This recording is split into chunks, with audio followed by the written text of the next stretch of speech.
ನಮಸ್ಕಾರ ವೀಕ್ಷಕರೇ, ನಾಲತವಾಡ ಶ್ರೀ ಶರಣವೀರೇಶ್ವರ ಯೂಟ್ಯೂಬ್ ಚಾನಲ್ಗೆ ಸ್ವಾಗತ. ನಾನು ಕಾಶಿನಾಥ್ ಬಿರಾದಾರ್. ಅತಿವೃಷ್ಟಿಯಿಂದ ರೈತರಿಗೆ ತೀವ್ರ ಸಂಕಷ್ಟ ಎದುರಾಗಿದೆ. 8 ದಿನಗಳಲ್ಲಿ ಬೆಳೆ ಪರಿಹಾರ ಬಿಡುಗಡೆ ಮಾಡದೆ ಹೋದಲ್ಲಿ ರೈತ ಸಮೂಹದೊಂದಿಗೆ ಕಬ್ಬು ಬೆಳೆಗಾರರ ಹೋರಾಟದ ಮಾದರಿಯಲ್ಲಿ ಉಗ್ರ ಸ್ವರೂಪ ಹೋರಾಟ ಮಾಡಲಾಗುವುದು ಎಂದು ಬಿಜೆಪಿ ಮುಖಂಡರಾದ ಮುತ್ತು ಸಾವ್ಕಾರ್ ಅಂಗಡಿ ಸರ್ಕಾರಕ್ಕೆ ಎಚ್ಚರಿಕೆ ನೀಡಿದರು.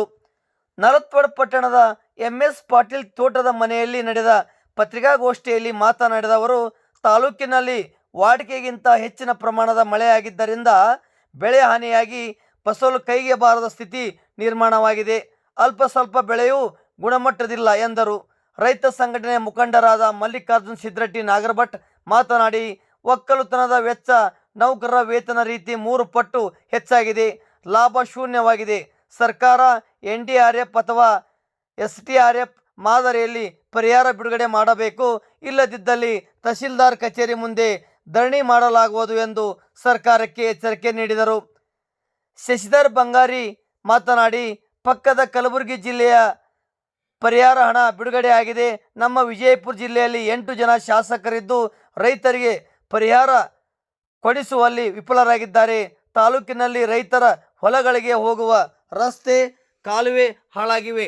ಬೆಳೆ ಹಾನಿ ಸಮೀಕ್ಷೆ ಮಾಡುವಾಗಲೂ ಸರ್ಕಾರ ಮೀನಾಮೇಷ ಎಣಿಸಿತು. ಈಗ ಪರಿಹಾರ ಕೊಡುವಾಗಲೂ ಮೀನಾಮೇಷ ಎಣಿಸುತ್ತದೆ. ಸರ್ಕಾರದ ಧೋರಣೆ ಖಂಡನೀಯ.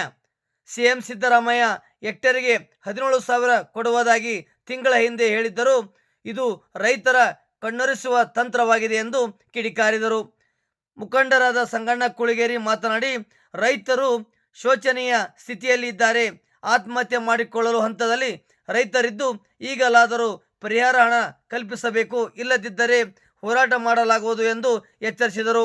ಮುಖಂಡರಾದ ಬಾಲಚಂದ್ರ ಗದಗಿನ್, PG ಬಿರಾದಾರ್, ಮಲ್ಲನಗೌಡ ಸಿದ್ರಡಿ, ಶಶಿ ಬಂಗಾರಿಗೌಡ್, ಗದ್ದೆಪ್ಪ ಬಂಡಿವಡ್ಡರ್, ಪಾಡುಬಸ್ಸು ದೇಶಮುಖ್, ಸಂಗಮೇಶ್ ಮೇಟಿ, ಬಾಪುಗೌಡ ಪಾಟೀಲ್, ಸಂಗಣ್ಣ ಕುಳಗೇರಿ, ಅಜಯ್ ಕೋಟಿಮನಿ, ಸಂಗಣ್ಣ ಹೌರಿಗಿ, ಗೋಲಪ್ಪ ಗಂಗನಗೌಡರ್, ರಾಮನಗೌಡ ಹಂಪನಗೌಡರ್, ಈರಣ್ಣ ಮುದ್ನೂರ್, ಚನ್ನಪ್ಪಗೌಡ ಹಂಪನಗೌಡರ್ ಸೇರಿದಂತೆ ನೂರಾರು ಜನ ರೈತರು ಉಪಸ್ಥಿತರಿದ್ದರು.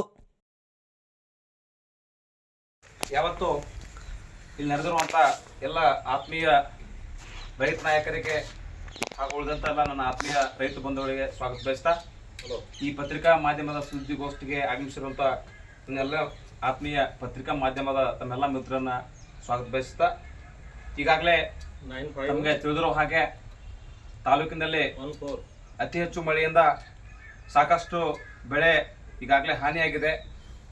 ಕಂದಾಯ ಇಲಾಖೆ ಕೂಡ ಸಮೀಕ್ಷೆ ನಡೆಸಿ ಈಗಾಗಲೇ ಸರ್ವೆ ಕೂಡ ಮುಗಿದಾಗಿದೆ.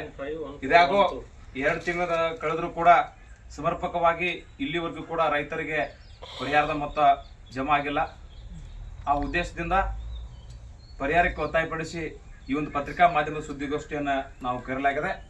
ಈ ಪತ್ರಿಕಾ ಮಾಧ್ಯಮದ ಸುದ್ದಿಗೋಷ್ಠಿಯನ್ನು ಉದ್ದೇಶಿಸಿ ರೈತ ಹೋರಾಟಗಾರರಾದಂಥ ನಾಗರಬೆಟ್ಟದ ರೈತರಾದಂಥ ಸಿದ್ರಡ್ಡಿ ಕಾಕ ಅವರು ಒಂದೆರಡು ಮಾತಾಡಿದ್ದಾರೆ.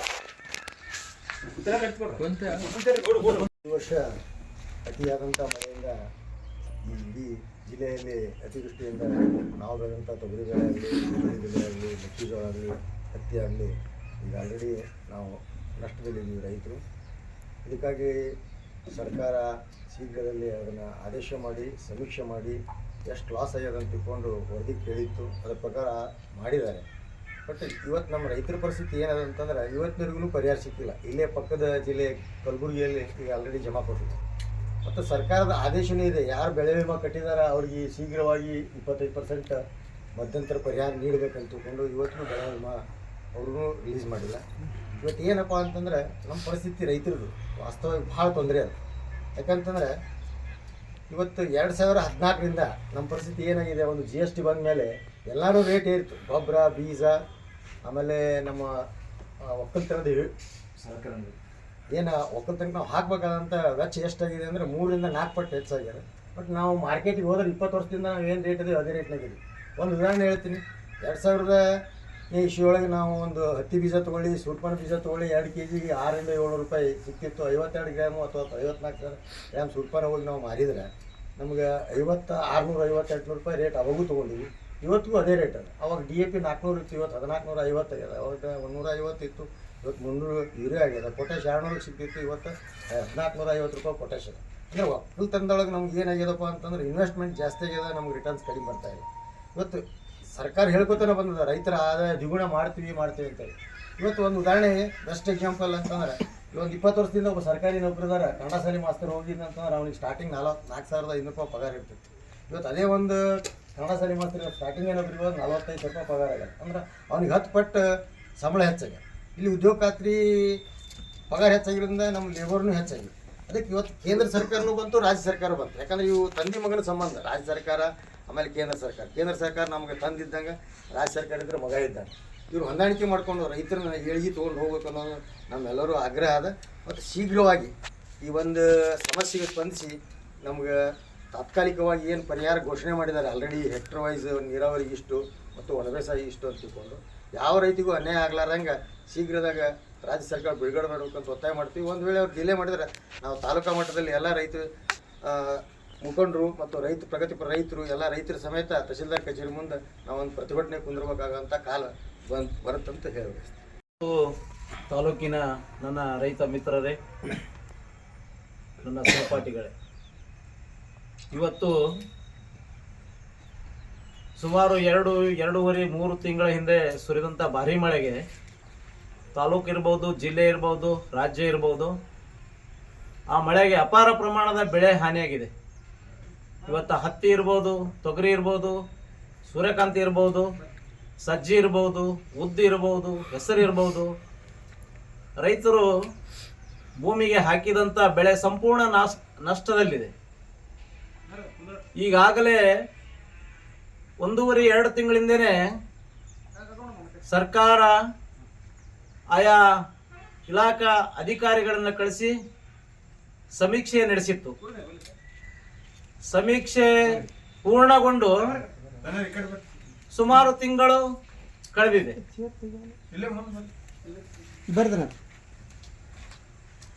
ಇವತ್ತಿನ ತನಕ ಸರ್ಕಾರ ಅದರ ಬಗ್ಗೆ ಚಕಾರ ಎತ್ತುತ್ತಿಲ್ಲ. ಜನರ ಕಣ್ಣೆರಸುವ ತಂತ್ರ ಸರ್ಕಾರ ಮಾಡ್ತದೆ. ಯಾಕಂದ್ರೆ ಜನರ ಒಂದು ನೋವನ್ನು, ಜನರ ಒಂದು ಮನಸ್ಸಲ್ಲಿರುವಂಥ ನೋವನ್ನು ಸರ್ಕಾರ ಅರಿಬೇಕು. ಇವತ್ತು ಜನರ ಕಣ್ಣಿಗೆ ಸಮೀಕ್ಷೆ ಮಾಡುವ ನೆಪದಲ್ಲಿ ಸಿದ್ದರಾಮಯ್ಯನವ್ರು ಹೇಳ್ತಾರ, ಈ ಒಂದೂವರೆ ತಿಂಗಳಿಂದನೇ ಹೇಳಿದ್ರು, ಕೇಂದ್ರ ಸರ್ಕಾರದ NDRF ಫಂಡು ಹೆಕ್ಟೇರಿಗೆ 8,500, ರಾಜ್ಯ ಸರ್ಕಾರದಿಂದ 8,500, ಸುಮಾರು ಎರಡು ಸೇರಿದರೆ 17,000 ಒಂದು ಹೆಕ್ಟೇರಿಗೆ ನಾವು ಹಾಕ್ತೀವಿ ಅಂತೇಳಿ ಈ ತಿಂಗಳಿಂದನೇ ಹೇಳಿದರು ಸಿದ್ದರಾಮಯ್ಯನವರು. ಇವತ್ತಿನ ತನಕ ಯಾವ ರೈತನ ಖಾತೆಗೂ 1 ನಯಾ ಪೈಸಾನು ಜಮಾ ಆಗಿಲ್ಲ. ಕಾರಣ ಇಷ್ಟೇ, ಪಕ್ಕದ ಜಿಲ್ಲೆ ಗುಲ್ಬರ್ಗಾದಲ್ಲಿ ಇವಾಗ ತಾನೇ 263 ಕೋಟಿ ರೂಪಾಯಿ ಒಂದೇ ಕಂತಿನಲ್ಲಿ ಜಮಾ ಆಗಿದೆ.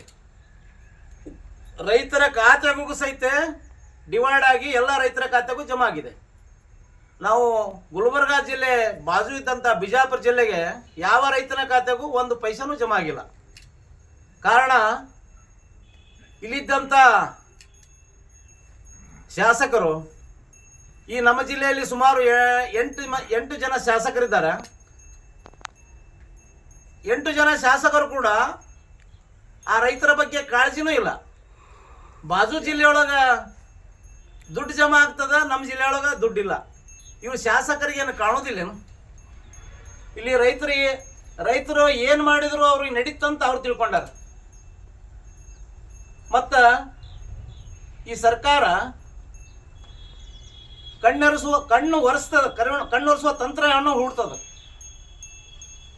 ಒಂದು ಪ್ರೆಸ್ ಮೀಟ್ ಮಾಡೋದು, ಒಂದು ಪೇಪರ್ಗೆ ಸ್ಟೇಟ್ಮೆಂಟ್ ಕೊಡೋದು, ಯಾವುದೇ ಮಾಡಿ ರೈತರಿಗೆ ಸಮಾಧಾನ ಮಾಡಿ ದಿನ ದುಡ್ತದ. ಇದೆಲ್ಲ ರೈತಿಗೆ ಗೊತ್ತಾಗ್ತದ ಇವ್ರು ಮಾಡೋ ಕೆಲಸ. ಮತ್ತು ಇದು ಒಂದೇ ಅಲ್ಲ, ರೈತರ ಬೆಳೆ ನಷ್ಟ ಒಂದೇ ಅಲ್ಲ, ಸುಮಾರು ದಿನಗಳಿಂದ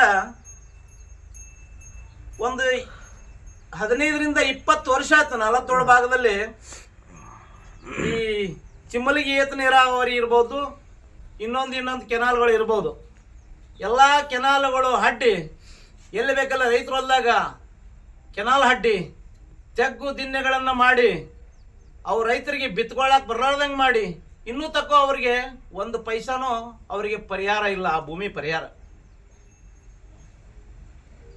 ಹಿಂದ ಸಿದ್ದರಾಮಯ್ಯ ಸರ್ಕಾರ ಇತ್ತು, ಅದು ತದನಂತರ ಯಡಿಯೂರಪ್ಪರ ಸರ್ಕಾರ ಬಂತು, ಹೊಳ್ಳಿ ಮತ್ತೆ ಸಿದ್ದರಾಮಯ್ಯ ಸರ್ಕಾರನೂ 2.5 ವರ್ಷ ಆಯ್ತು.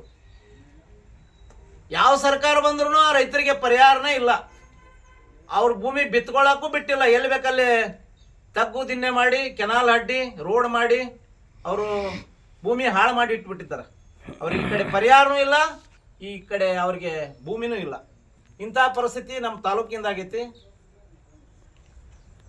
ತದನಂತರ ಈ ವರ್ಷದಲ್ಲಿ ಸುರಿದ ಭಾರಿ ಮಳೆಗೆ ತಾಲೂಕಿನಾದ್ಯಂತ ರಸ್ತೆಗಳು ವಿಪರೀತವಾಗಿ ಹಾಳಾಗಿದ್ದಾವೆ. ಎಲ್ಲಿ ನೋಡಿದಲ್ಲಿ ತಗ್ಗು ಗುಂಡಿಗಳು, ಎಲ್ಲಿ ಬೇಕಲ್ಲಿ ಆಕ್ಸಿಡೆಂಟ್ ಆಗ್ತಾವ, ಬೈಕ್ ಆಕ್ಸಿಡೆಂಟ್ ಆಗ್ತಾವ, ಕಾರ್ ಆಕ್ಸಿಡೆಂಟ್ ಆಗ್ತಾವ, ಇವು ಟ್ರ್ಯಾಕ್ಟರ್ ಕಬ್ಬು ಹೇರ್ಕೊಂಡು ಹೋಗುವಂಥ ಟ್ರ್ಯಾಕ್ಟರ್ಗಳು ಪಲ್ಟಿ ಆಗ್ತಾವ, ರೈತರ ಜೀವ ಹಾನಿ ಆಗ್ತದ. ಅದ್ಯಾವುದು ಈ ಸರ್ಕಾರಕ್ಕೆ ಕಾಣ್ತಾ ಇಲ್ಲ. ಇದು ಉದ್ದೇಶಿಷ್ಟೇ ಈ ಸರ್ಕಾರ ಜನರ ಕಣ್ಣ ಒರೆಸುವ ತಂತ್ರವನ್ನು ಬಿಡಬೇಕು, ಮೂಗಿಗೆ ತುಪ್ಪ ಹಚ್ಚುವ ಕೆಲಸವನ್ನು ಬಿಡಬೇಕು. ರೈತರ ಒಂದು ಪರಿಸ್ಥಿತಿಯನ್ನು ಅರಿತುಕೊಂಡು ಕೇಂದ್ರ ಸರ್ಕಾರದ ಕಡೆ ಬಟ್ಟು ಮಾಡಿ ತೋರಿಸುವುದನ್ನು, ನಾ ಕೇಂದ್ರಕ್ಕೆ ಹೋಗ್ತೀನಿ, ಮೋದಿಯವರಿಗೆ ಭೇಟಿ ಆಗ್ತೀನಿ, ಅಲ್ಲಿ ಒಂದು ಜರ ನಾಟಕ ಮಾಡೋದು, ಮೋದಿಯವರ ಹತ್ರ ಹೋಗಿ ಮಾತಾಡ್ದಂಗೆ ಮಾಡೋದು, ಹೊಳ್ಳಿ ಬರೋದು, ಒಂದು ಸ್ಟೇಟ್ಮೆಂಟ್ ಕೊಡೋದು, ಎಲ್ಲ ರೈತರಿಗೂ ಗೊತ್ತಾಗ್ತದೆ ಇದು. ಇವರು ಮೂಗಿಗೆ ತುಪ್ಪ ಹಚ್ಚಿ ಕುಂದಿರ್ಸ್ತಾರಂತ ಅದೇ ಕೆಲಸ ಆಗಿದೆ 2ರಿಂದ 3 ತಿಂಗಳ. ಇವತ್ತು ರೈತರು ರೊಚ್ಚಿಗೆದ್ದಿದ್ದಾರೆ. ಇವತ್ತು 1 ಎಕರೆ ಬೆಳಿಲಿಕ್ಕೆ ಸುಮಾರು ದುಡ್ಡು ಖರ್ಚು ಮಾಡಬೇಕು. ರೈತ ಸಾಲದಲ್ಲಿದ್ದಾನೆ, ಸಂಕಷ್ಟದಲ್ಲಿದ್ದಾನೆ. ಇನ್ನೂ ಮತ್ತು ಅದು ಹಾಳಾದ ಬೆಳೆಗೆ ತೆಗೆದು ಮತ್ತೆ ಒಳ್ಳೆ ರಿಪೀಟ್ ರೈತ ಭೂಮಿ ಹದ ಮಾಡಿ ಮತ್ತೆ ಬಿತ್ತನೆ ಮಾಡಬೇಕು. ಇಂಥ ಸಂದರ್ಭದಲ್ಲಿ ಸರ್ಕಾರ ಈ ರೈತರ ಜೊತೆ ಚಲಾಟ ಆಡಬಾರ್ದು. ರೈತರಿಗೆ ಒಂದು ಬೆನ್ನೆಲುಬಾಗಿ ನಿಂದಿರಬೇಕು, ರೈತರ ನಷ್ಟವನ್ನು ಭರಿಸಬೇಕು ಅಂತ ಹೇಳ್ತಾ ಈ ಕೇಳಿಕೊಳ್ಳುವುದರಿಂದ ಎಲ್ಲರಿಗೂ ಧನ್ಯವಾದ.